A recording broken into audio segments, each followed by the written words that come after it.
Hello दोस्तों, UP home guard के लिए प्रैक्टिस सेट नंबर 3 लेकर आ गए हैं इस वीडियो में, जो कि 25, 26 और 27 अप्रैल को आयोजित होने वाला है।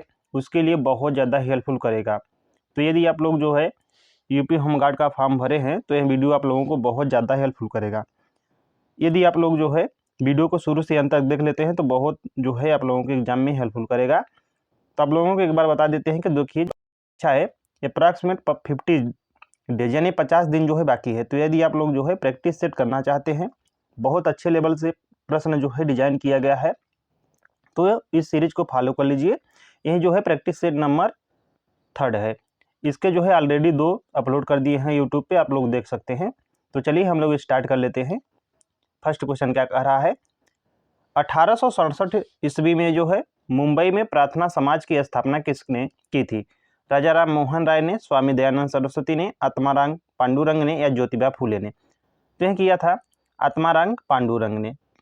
Correct answer option number C हो जाएगा। 1867 ईस्वी में जो है मुंबई में प्रार्थना समाज की स्थापना की थी। राजा राम मोहन राय मोस्ट इंपॉर्टेंट है, ब्रह्म समाज के संस्थापक हैं, आप लोगों को ध्यान रखना है। और आर्य समाज के संस्थापक हैं स्वामी जो दयानंद सरस्वती जी हैं। चलिए नेक्स्ट देख लेते हैं क्वेश्चन नंबर सेकंड को। 1939 ईस्वी में भारतीय राष्ट्रीय कांग्रेस छोड़ने के बाद सुभाष चंद्र बोस ने किस दल की जो है स्थापना की थी? तो यह की थी, आप लोगों को बताना है कि आज़ाद हिंद फौज की, फॉरवर्ड ब्लॉक की, रिवोल्यूशनरी फ्रंट की या स्वराज पार्टी की? तो यह की थी फॉरवर्ड जो ब्लॉक है इसी की। तो correct answer option number B हो जाएगा। और सुभाष चंद्र बोस का एक मोस्ट इंपॉर्टेंट नारा है, आप लोगों को ध्यान रखना है कौन सा है, तो तुम मुझे खून दो मैं तुम्हें आज़ादी दूंगा।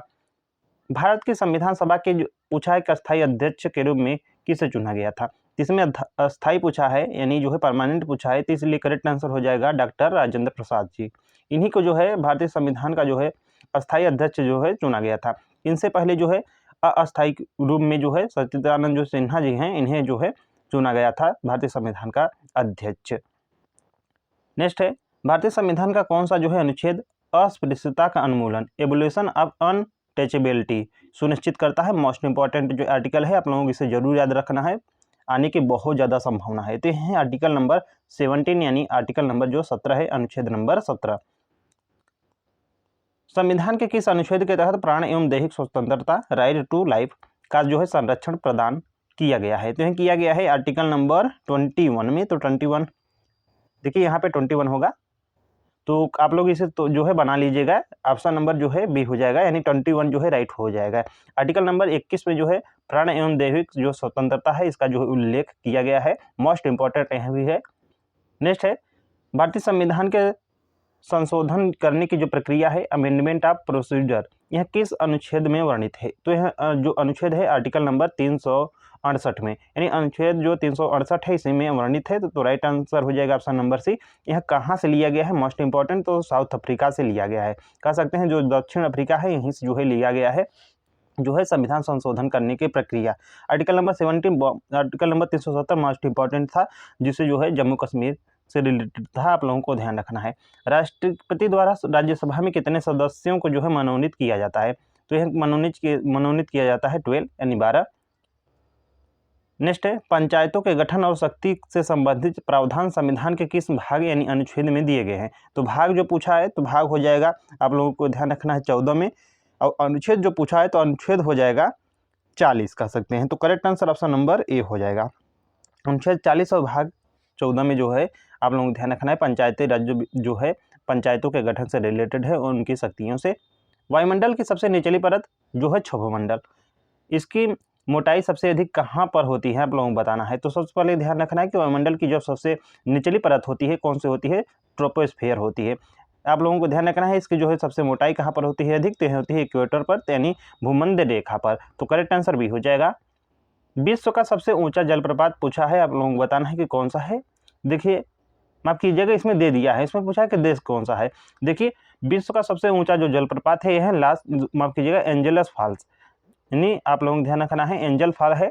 यह किस देश में स्थित है? तो आप लोगों को बताना है ब्राजील में, कनाडा में, वेनेजुएला या दक्षिण अफ्रीका में? तो यह जो है वेनेजुएला में। तो right answer option number C हो जाएगा।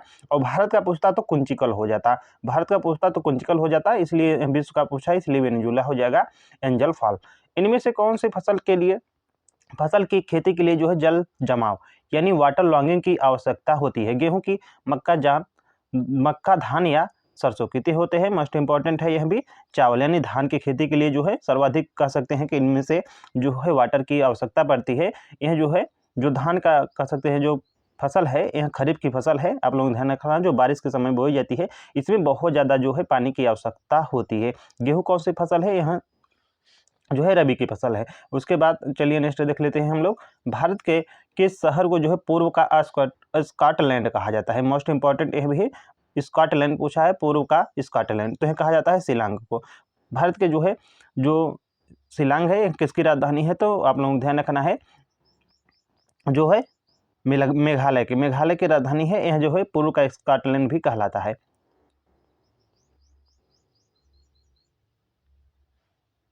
बिहार का शोक पूछा है, किस नदी को कहा जाता है, तो यह कहा जाता है कोसी को।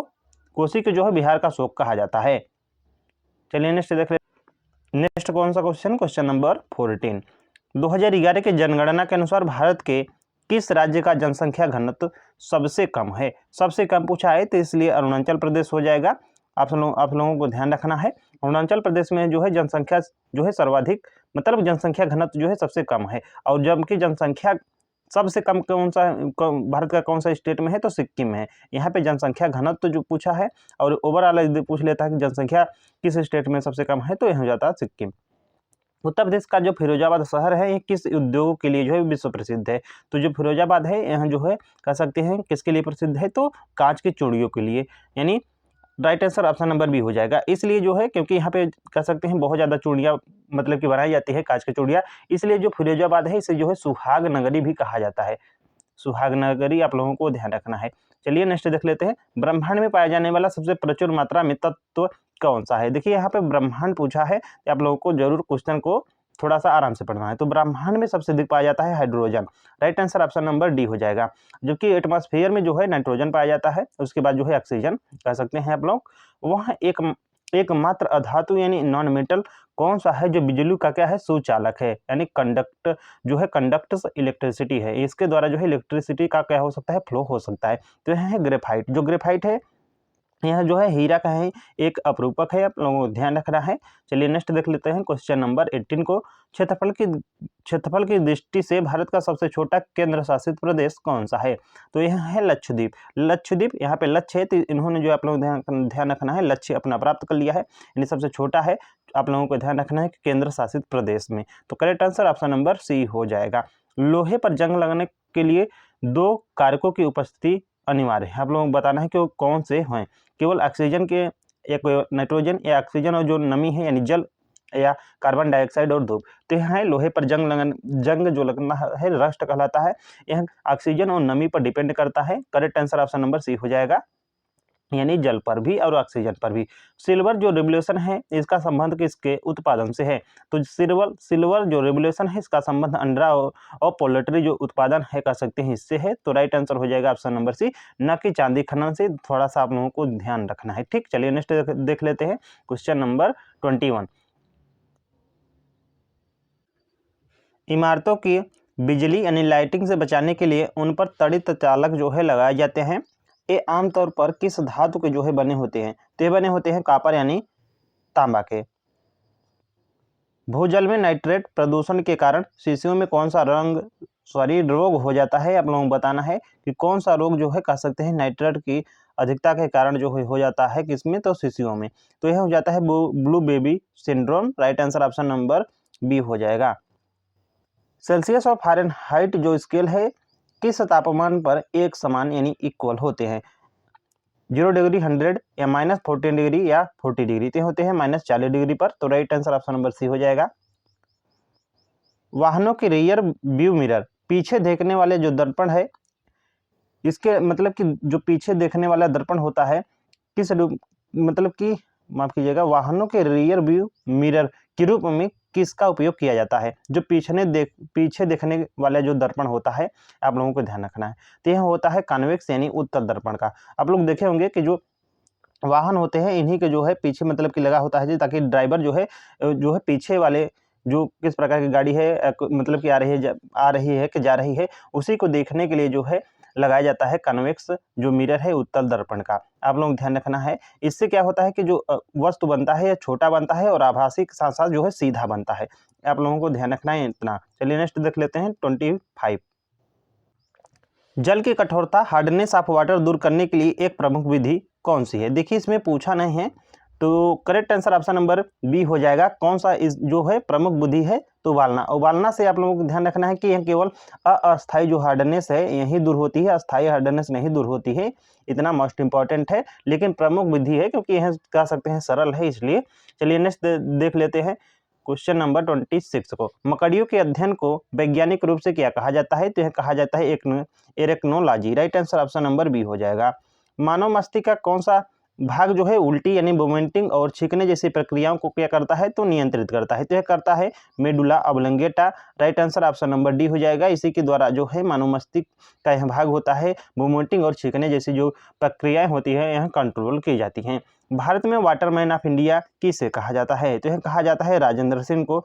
वो जो है मोस्ट इंपॉर्टेंट है। जो स्वामीनाथन है, आप लोग ध्यान रखना है, इन्हें हरित क्रांति का जनक कहा जाता है। बर्डमैन ऑफ इंडिया जो है सलीम अली को कहा जाता है।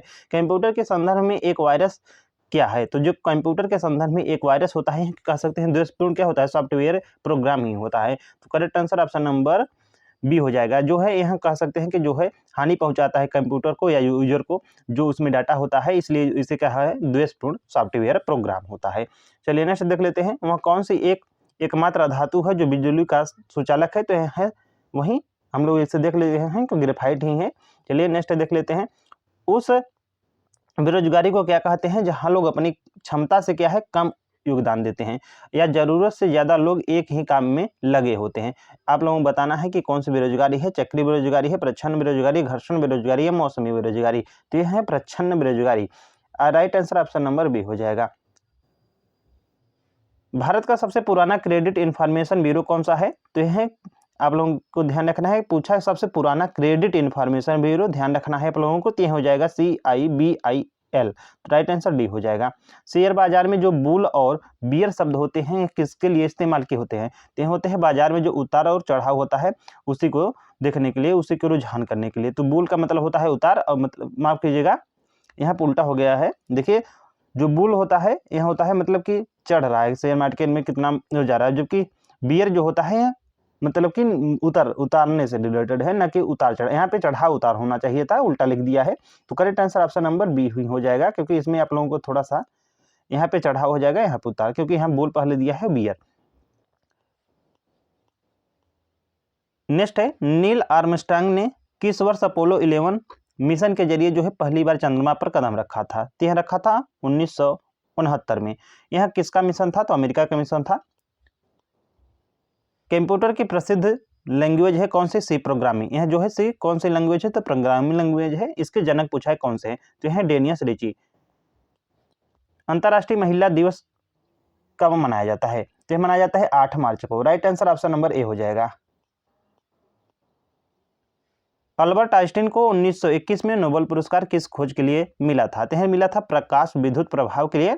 आप लोगों को ध्यान रखना है, जो प्रकाश विद्युत प्रभाव है इसी के लिए जो है 1921 में जो है नोबेल पुरस्कार दिया गया था अल्बर्ट आइंस्टीन को।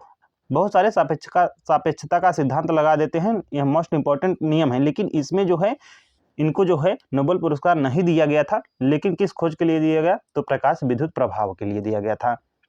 प्रसिद्ध ऐतिहासिक पुस्तक जो है तुगलकनामा, इसके लेखक कौन से हैं? तो यह हैं अमीर खुसरो। अमीर खुसरो मोस्ट इंपॉर्टेंट लेखक हैं। इन्हें जो है खड़ी बोली का जनक भी कहा जाता है, तोतीय हिंद भी कहा जाता है। इनका जन्म कहाँ हुआ था? तो उत्तर प्रदेश का जो पटियाला है कासगंज में, वर्तमान में यहीं पर हुआ था।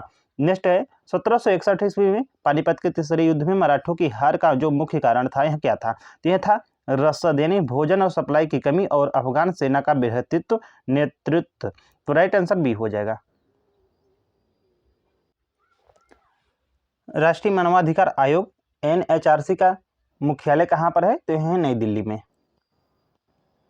भारत की पहले पंचवर्षीय योजना जो 1951 से 1956 के मध्य चली थी, इसका जो मुख्य लक्ष्य था क्या था? तो फर्स्ट जो थी तो कृषि पर रिलेटेड थी, एग्रीकल्चर से कह सकते हैं, तो कृषि और सिंचाई बिल्कुल यही हो जाएगा ऑप्शन नंबर बी। और जो कि जो सेकंड थी वह औद्योगिक यानी इंडस्ट्रियल डेवलपमेंट से रिलेटेड थी।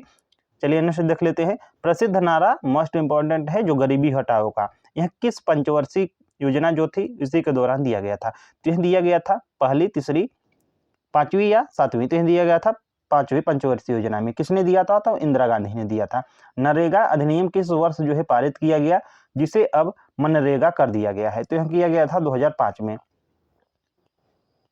आत्मनिर्भर भारत सेल्फ रिलायंट इंडिया अभियान के तहत पहला स्तंभ यानी फर्स्ट पिलर किसे माना जाता है?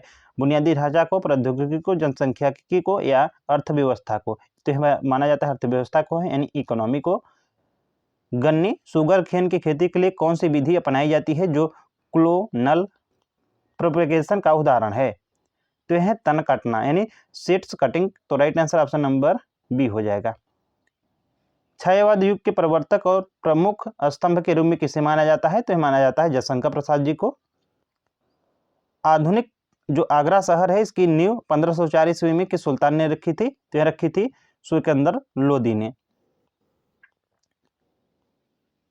शेरशाह सूरी द्वारा पेश किए गए चांदी के सिक्कों को क्या नाम दिया गया जो आधुनिक मुद्रा का पूर्वज बना? तो यह था रुपया। राइट आंसर सी हो जाएगा। बीजापुर में स्थित जो गोल गुंबज जो विश्व का दूसरा सबसे बड़ा गुंबद है, किसका मकबरा है? आप लोगों को बताना है। यूसुफ आदिल का, मोहम्मद आदिल का, इब्राहिम आदिल का या कुतुबुद्दीन आदिल का? करेक्ट आंसर आप लोगों को बताना है कि कौन सा राइट हो जाएगा। तो करेक्ट आंसर इसका हो जाएगा जो मोहम्मद आदिल है यही। तो right answer option number B हो जाएगा। चलिए नेक्स्ट देख लेते हैं। कॉमनवेल्थ नामक साप्ताहिक समाचार पत्रिका या पत्र की शुरुआत किसने की थी? महात्मा गांधी ने, बाल गंगाधर तिलक ने, एनी बेसेंट ने या लाला लाजपत राय ने? तो कॉमनवेल्थ नामक साप्ताहिक पत्रिका है, इसके जो संपादक थे कह सकते हैं, ये शुरुआत किसने की थी? तो एनी बेसेंट ने की थी। तो डेली जो है आप लोगों को 50 जो है MCQ कराया जा रहा है। तो आप लोग जरूर बताएं कोई कमेंट बॉक्स में कि वीडियो कैसा लगा और क्वेश्चन जो है किस प्रकार के हैं। तो मिलते हैं नेक्स्ट वीडियो में। Thanks for watching.